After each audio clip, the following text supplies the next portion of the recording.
Welcome back to Andrew Indian. Today, we're diving deep into the core of project success, value-driven project management. Knowing that value is important is simply not enough. In today's competitive landscape, you need to apply it every single day. Many projects fail because they hit their scope and timeline but miss the actual business impact. Here's how to build truly value-driven projects. The first step is critical. Define value before you even look at the scope. This is the foundation of the initiation phase. Don't start with a list of features. Start with outcomes.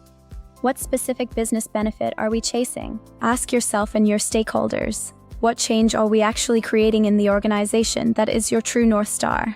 Quantify that value. Whether it's revenue growth, cost reduction, or improved user experience, make sure it's measurable from day one. Step 2, move into the planning phase by linking every single scope item directly to that defined value. If a requirement doesn't have a clear path to generating value, it shouldn't be in your backlog. This is where you eliminate waste. This allows you to prioritize effectively. We focus on the high-value, high-impact items first to ensure early delivery of benefits.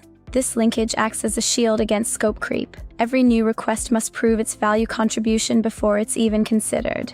Now, in the execution phase, your focus shifts to delivering that value incrementally. Don't wait until the very end. Use iterative cycles. Deliver small portions of value early and often. This allows for feedback and ensures you're still on the right track. Apply value engineering. Constantly ask, is there a more efficient way to achieve the same outcome? Can we deliver more with less? Keep your stakeholders aligned. Show them the value being realized, not just the tasks being completed. Visibility builds trust and support. Finally, the monitoring and closing phase. This is where we track if the promised value is actually delivered. Don't just close the project and walk away. Monitor the performance. Did the ROI meet expectations? Did user satisfaction actually improve? Use these insights for your next project.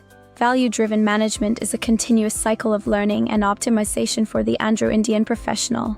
To summarize, define value first, link scope to that value, execute for impact, and monitor for realization. That is the path to excellence. When your projects are driven by value, they naturally align with your organization's strategic goals. You become a leader, not just a manager. In the fast-paced Indian tech landscape, this approach is what separates the successful projects from the ones that just fade away. If you found this guide helpful, don't forget to like this video, subscribe to Andrew Indian, and hit that notification bell for more project management insights. Visit us at andrewindian.com to explore our full library of educational series and frameworks. Catch you in the next one. Stay curious.